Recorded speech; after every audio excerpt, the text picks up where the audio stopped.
एवढा त्रास होते मला.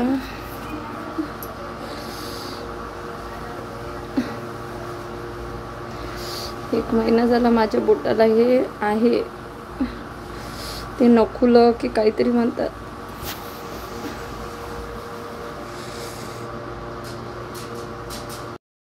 मी तर कंटाळलेली आहे आयुष्याला बाबा. कितीही संकट आलं ना, मनुष्य ती झेलू शकते, परंतु कसं आहे ना, जेव्हा आपल्या शरीराला काही दुखापत होते आणि त्याचा त्रास जेव्हा असह्य असते ना, तो त्रास कोणीच सहन करू शकत नाही. आणि माझ्या बोटाला ते नखुलक काय म्हणतात ते झालेलं आहे आणि भरपूर असा त्रास होत आहे. राहू दे, मी घासतो सरक पन्नी लावू. नाही राहू दे मम्मी, हे माझी मर्जीने मी भांडी घासत आहे. जर अजून तुला बोटाला काही झालं तर अजून मला 15 दिवस घासा लागेल. त्याच्यापेक्षा मी माझे कामं स्वतः करू शकते. आणि हॉस्पिटलमध्ये मी जाऊन आली तर डॉक्टर बोलत होते याचा त्रास असह्य असते, भरपूर असा मला त्रास होत आहे. डॉक्टरनी त्याला त्याच्यामध्ये औषध टाकलेली आहे आणि 3 दिवस आता त्याचा उपचार चालणार आहे. परंतु ते औषध टाकल्यानंतर एवढा मला त्रास होत आहे ना की खूपच एकदम भयानक. तर कपडे आईने वॉश केले, त्याच्यानंतर स्वराने भांडी वगैरे घासले, वहिनीने स्वयंपाक केला आणि गणेशजीने आल्यानंतर भाजी वगैरे केली. आणि खरंच आपण संकटात असतो ना तेव्हाच समजते आपलं कोण आहे, परकं कोण आहे. आणि खरंच दुःखासुखात फक्त आपले लोक कामी येतात, बाकी फक्त मजा बघण्यासाठी असतात. बरोबर ना? श्री स्वामी समर्थ, जय जय Swami Samarth. Shri hello friends, good morning. स्वागत आहे तुमचं माझ्या चॅनलवर, ज्याचं नाव आहे मोहिनी हजारे. तर 15 ते 20 दिवस झाले ना माझ्या ना बोटाला, म्हणजे आपलं जे नख असते ना त्या साईडला असं नखुलं म्हणतात, नखुडं की असं काहीतरी त्याला म्हणतात. तर ते झालं होतं आणि माझा अंगठा भरपूर असा सुजलेला होता. काही काम करताना मला कामं करता येतच नव्हती, परंतु मला असं वाटलं काहीतरी झालं असेल म्हणून मी लक्ष दिलं नाही. परंतु आज त्याचा त्रास एवढा वाढला होता ना की मला काम करणं पण सुचत नव्हतं. आणि मग मी माझ्या आईला दाखवलं तर माझी आई बोलली की हे नकुडं आहे आणि याच्यामुळे ना पूर्ण हाताला पण त्रास होतो आणि नखसुद्धा आपलं पूर्ण उडून जाते आणि भरपूर असा त्रास असतो. ज्या लोकांना झालेला आहे किंवा जुने लोक आहेत ना त्यांनाही माहिती आहे. तर गणेशजी गेल्यानंतर सगळ्यात अगोदर मी सर्व घर वगैरे आवरून घेतलं आणि आवरल्यानंतर स्वयंपाक वगैरे करून घेतला आणि स्वयंपाक करून मी निघालेली आहे आता टिफिन द्यायला गणेशजीसाठी. तर आता मी निघालेली होती आणि मी ठरवलं होतं की आपण हॉस्पिटलमध्ये तिकडूनच जायचं. आणि इथं बघू शकता भांडी वगैरे घासायची राहिली होती, गॅस कट्टा पण पुसायचा राहिला होता आणि कपडे पण वॉश करायचे राहिले होते. कारण मी म्हटलं सगळ्यात अगोदर आपण हॉस्पिटलमध्ये जाऊया, गणेशजीला भेटूया आणि बघूया डॉक्टर काय सांगतात ते. काय आणू मातुडे? काय आणू? पिझ्झा 2 लाता?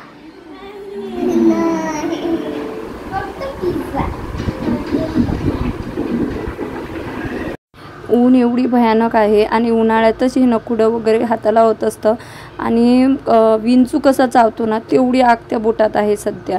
आणि शेवटी मी शॉपवर पोहोचली तर शॉपवर भरपूर अशी गर्दी होती आणि मला त्रास होत होता. नंतर गणेशजीने जेवण केलं ना.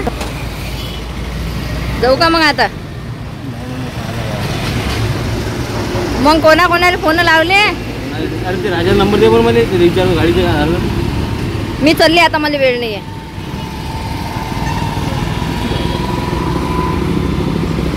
ओके, मला बँकेत जायचं आहे ना. नंतर गणेशजीने वगैरे टिफिन वगैरे खाल्ला आणि मी त्यांना सांगितलं तर ते बोलले की दवाखान्यात जा. तर त्याच्यानंतर मी जाण्यासाठी निघालीच होती. तर तिथे गेल्यानंतर समजलं की हॉस्पिटल बंद आहे संध्याकाळी, या म्हणजे 3 नंतर हॉस्पिटल बंद होत होतं. तर इथं दादाने माझ्या अकाउंटला पैसे टाकलेले होते आणि तुम्हाला माहीत आहे छोट्या वहिनीच्या घराचं काम चालू आहे. तर माझ्या वहिनीचा मला कॉल आला की मजुराची आज फीज म्हणजे मजुरी द्यायची आहे, तर तुम्ही येताना पैसे घेऊन या. तर मी वहिनीचे जे दादांना पैसे पाठवलेले होते ना ते पैसे वगैरे घेऊन आलेली आहे. पळेल होते रस्त्यावर कोणाला द्याला तर पैसे? आता हे पैसे घेत नाही जावं आहे की नाही?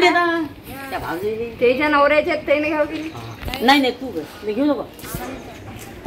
काय करा मला घेऊन बा, तिच्या नवऱ्याचे पैसे असून ते पैसे घेत नाही म्हणते. कोण?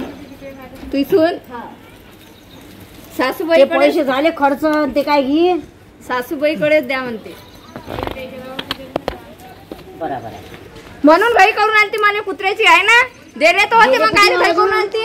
यायचे राहिले ते मतीन भाऊ येतो म्हणे मी करज गाले चाललो पैसे दे जा. हो जेवायला गेले होते. तो 3000 रुपये त्याला द्यायला लागतात ना शंटिंग वाले विशनले तोही चालला ना करज गावले जेवाले. तर मजुराचे पैसे द्यायचे होते आणि ते आईकडेच वहिनी बोलली की माझ्याकडे देऊ नका आईकडेच द्या कारण मजूर पैसे आईकडूनच घेणार होता. आणि त्यांचं घराचं आता काम होतच आलेलं आहे. आता स्लॅब वगैरे टाकला की संपूर्ण काम झालेलं आहे. मग मी थोड्या वेळ झोप एवढा त्रास होते मला.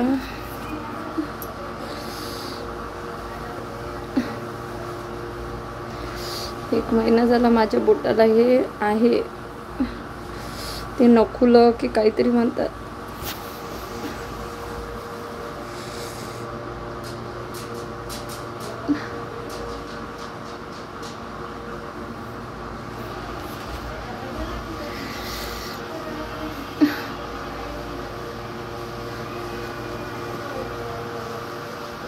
माणूस ना कशामुळेच हारत नाही पण जेव्हा काही दुखते ना ते बाहेरून जाते.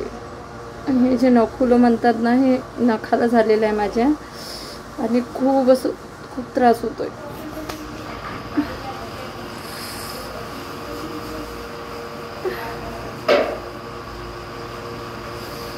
हॉस्पिटलमध्ये जाऊन आली मी तर ते डॉक्टरने औषध वगैरे टाकलेलं आहे आणि त्यांनी पण सांगितलं की 3 दिवस तुम्हाला त्रास सहन करावाच लागणार.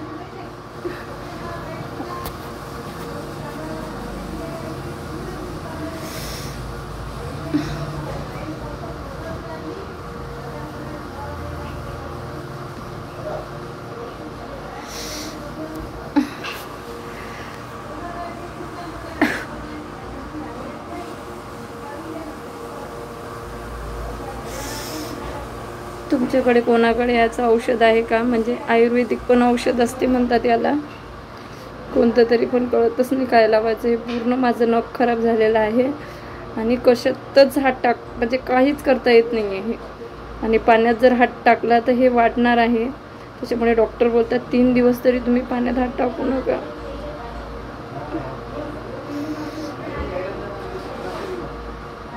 असं वाटते एक वेळेस मरण आलेलं पुरते परंतु खरंच शरीराला दुखापत नको.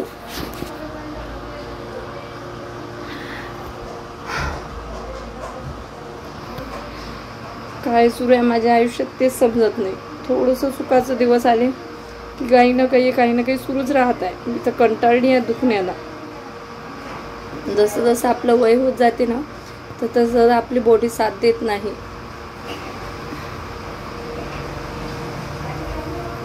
चला मी हॉस्पिटलला जाऊन येते. Bye bye. तर मी हॉस्पिटलमध्ये गेली. डॉक्टरने त्या नखामध्ये औषध वगैरे टाकून दिलं आणि त्यांनी सांगितलं की 3 दिवस अजिबात पाण्यामध्ये हात घालायचं नाही आणि त्यांनी औषध वगैरे टाकून दिली. नंतर घरी आल्यानंतर मी सांगितलं आणि वारंवार आईला त्रास देणं पण चांगलं वाटत नाही. त्याच्यामुळे शेवटी आई बोलली की कपडे वगैरे आण मी वॉश करून देते. मग आईने कपडे वगैरे वॉश केले आणि भांडी पण आईने सांगितली होती खाली आण पण स्वरा बोलली नाही मम्मा भांडी वगैरे मी घासून घेते तेवढी तर मला सवय टाकायलाच हवी. तर स्वराची एक सवय खूप छान आहे की मी जसं काम करते ना तसंच ती पण काम करते. तर तिने आधी सर्व जे खरकटी भांडी होती ना ते भांड्यातील सर्व खरकटं तिने एका गंजात काढलं आणि ते खरकटं सगळ्यात अगोदर ती फेकून आली. म्हणजे कसं असते ना माय तशी लेक. माझ्या काम करण्याची पद्धत ती बघते आणि तसंच ती करते आणि व्यवस्थितरित्या करते. मी कधीच तिला काम शिकवलं नाही परंतु व्यवस्थितपणे ती काम करू शकते आणि त्याच्यात मला खरंच खूप छान वाटलं की माझ्यासारखंच माझी मुलगी काम करू शकते. तर आता ती इथं भांडी वगैरे घासत आहे. माझ्यासोबत गप्पा गोष्टी पण मारत आहे. मी तिला बोलली मी घासते. राहू दे मी घासतो सरक पन्नी लावू नाही राहू दे मम्मी. हे माझी मर्जीने मी भांडी घासत आहे. जर अजून तुला बोटाला काही झालं तर अजून मला 15 दिवस घासा लागेल. त्याच्यापेक्षा मी माझे कामं स्वतः करू शकते आणि तिथे गेल्यावर तर मला माझे स्वतः करावंच लागेल ना. लय समजूतदार झाली. तिले मी म्हणत आहो की मी पन्नी लावते या हाताला आणि घासते भांडे तर ती म्हणते तुझं बोट 3 दिवसात चांगलं झालं पाहिजे म्हणते नाही तर 15 दिवस तुझ्या मागं फिरा लागेल म्हणते. बघा काय आहे पोरगी. She is a practice. मी प्रॅक्टिस करते. आणि जसं पण मुलींना घरचं दारचं बाहेरचं स्वयंपाकापासून तर गाडी चालवण्यापर्यंत सगळं आलं पाहिजे. टोपलं वर घेत असते मी भांडे घासताना. हो काय? आणि भांड्यांना साबण ठेवू नका. मी त्या काकूच्या इथून हे भरून येतो बांगड्या पटकन. नाही हो देतो बेटा नाना. तर आता इथं बघू शकता की स्वराला मी बोलले मी पॉलिथिन घालते हातात आणि घासते भांडी, पण ती बोलली नाही मम्मा तुझा जर हात खराब झाला तर मला 15 ते 20 दिवस काम करावं लागतील, त्याच्यापेक्षा 3 दिवसच आम्ही कामं करतो आणि तुला मदत करतो. तर ती बघा बरोबर एक भांडं घासत होती, नंतर वॉश करून ठेवत होती. आणि कधी कधी कसं मुलांना सवय नसते तर कसं त्यांना म्हणजे भांड्याला साबण वगैरे राहते, तर मी तिला सांगितलं व्यवस्थितरित्या भांडे घासशील. तर आमच्या इथं बाजूला लग्न होतं, तिथं मग मी बांगड्या वगैरे भरायला गेलेलो होतो माझी वहिनी मी. तर स्वरा कसं रोज मी कामं करताना बघते, त्याच्यामुळे तिने सगळ्यात अगोदर भांडी वगैरे घासून स्वच्छ ठेवली. नंतर ते टोपलं तिने खाली ठेवून दिलं. त्याच्यानंतर ती इथं गॅस कट्टा साफ करत आहे. तर गॅस कट्टा साफ करताना मी सकाळी मसाला काढला होता, तर त्या मसाल्याचे डाग गॅस कट्ट्यावर पडलेले होते.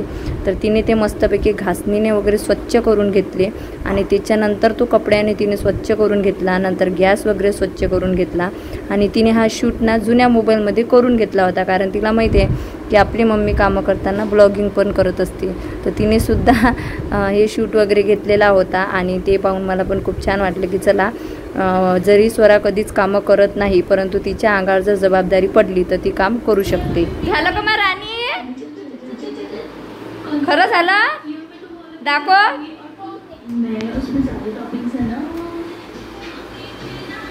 दिवा लाव ना स्वरा देवाजवळ. बघा माझ्या मुलीनं ते म्हणतात ना माय तशी लेक. बघा स्वराने आज किती छान किचन आवरलेलं आहे माझ्यासारखं सेम. भांडी पण घासून ठेवलेली आहे बघू शकता. मी गेली होती बांगड्या भरायला. बघा दिवा लाव बाई देवाजवळ, दिवा लाव, तुळशीजवळ दिवा लाव. तर त्याच्यानंतर कामं तर सर्व झालेली होतीच. तर इथं स्वराज त्याच्यानंतर पतू प्रणव हे सर्वजण खात होते केळी आणि स्वरा इथं रुसून बसलेली होती. तर स्वरा कशाला रुसून बसली होती? तिला पाहिजे होता पिझ्झा. तर त्या दिवशी आम्ही मोबाईल घेतले, त्या दिवशी तिने मला पिझ्झा पार्टी मागितली होती, पण मी तिला बोलली होती मी तुला उद्या देते. आणि आज सकाळी जेव्हा मी हॉस्पिटलला गेली ना तेव्हा माझं दुखणं भरपूर वाढलेलं होतं आणि तो बोलत होता थांबा. तर माझी काही थांबायची परिस्थिती नव्हती, त्याच्यामुळे ती रागावलेली होती की बाबा मला पिझ्झा तुने दिलाच नाही. नंतर मी तिला पाठवलं की जा बाबा एक पिझ्झा घेऊन ये. ती गेलेली आहे पिझ्झा आणायला आणि इथं वहिनी करत आहे पोळ्या. कारण तुम्हाला सांगितलं मी आईने कपडे वॉश केले, स्वराने भांडी वगैरे घासली, वहिनीने पोळ्या टाकले आणि गणेशजी आल्यानंतर गणेशजी कसे सुटणार, गणेशजीसाठी पण काम मी ठेवलेलंच होतं ते म्हणजे भाजी करण्याचं. तर वहिनी इथं मस्तपैकी पोळ्या वगैरे टाकून देत आहे. आणि आपण जेव्हा दुःखात असतो ना तेव्हाच आपल्या दुःखात कोण साथ देते ना तेव्हाच कळते. त्याच्यानंतर गणेशजी आले आणि गणेशजीने पण कामावरून आल्याबरोबर मला काहीच बोलले नाही. आणि भाजी करायची होती तर मी त्यांना बोलली की मला कांदा आणि हिरवी मिरची वगैरे कापून द्या तुम्ही, मी लगेच भाजी करते. तर ते बोलले नको राहू दे, तुला आराम सांगितलेला आहे, पाण्यात हात घालू नको, मी भाजी करून घेते. तर गणेशजीने इथं मस्तपैकी हिरव्या मिरची कापल्या, कांदा कापला, मुलांना अंडी वगैरे आईस्क्रीम आणली होती ते खायला दिलेलं आहे. आणि स्वरा इथं डाळ भात खात आहे आणि स्वराज खात आहे अंडी.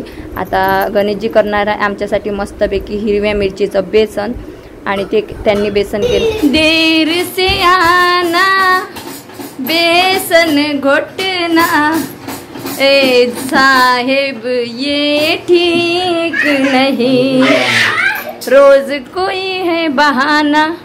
तर गणेशजीनं बेसन केलं आणि नंतर मग पोळ्या तर केलेल्याच होता. तर इथं आता आम्ही जेवण करायला बसलेलं आहोत आणि स्वराने आधीच जेवण केलेलं होतं. स्वराजचं पण जेवण आटपलेलं होतं, कारण मग जेवण करताना हे मुलं हे पाहिजे ते पाहिजे करतात, त्याच्यामुळे त्यांचं जेवण आम्ही आधीच आटपून देत असतो. तर आम्ही इथं जेवण करायला बसलेलं आहोत आणि माझ्या बोटाला लागलेलं असल्यामुळे कसं जेवण पण मला व्यवस्थित करता येत नव्हतं, पण कसं तरी मग मी केलेलं आहे. तर लवकरात लवकर माझं दुखणं संपलं पाहिजे, कारण भरपूर असं मला दुखापत होत आहे आणि त्याच्यामुळे घराची जबाबदारी आलेली आहे स्वरावर. तुम्ही बघू शकता मला जेवण पण करता येत नाही आहे. तर चला बाय. व्हिडिओ आवडल्यास लाईक करा, शेअर करा, सबस्क्राईब करा. Bye bye.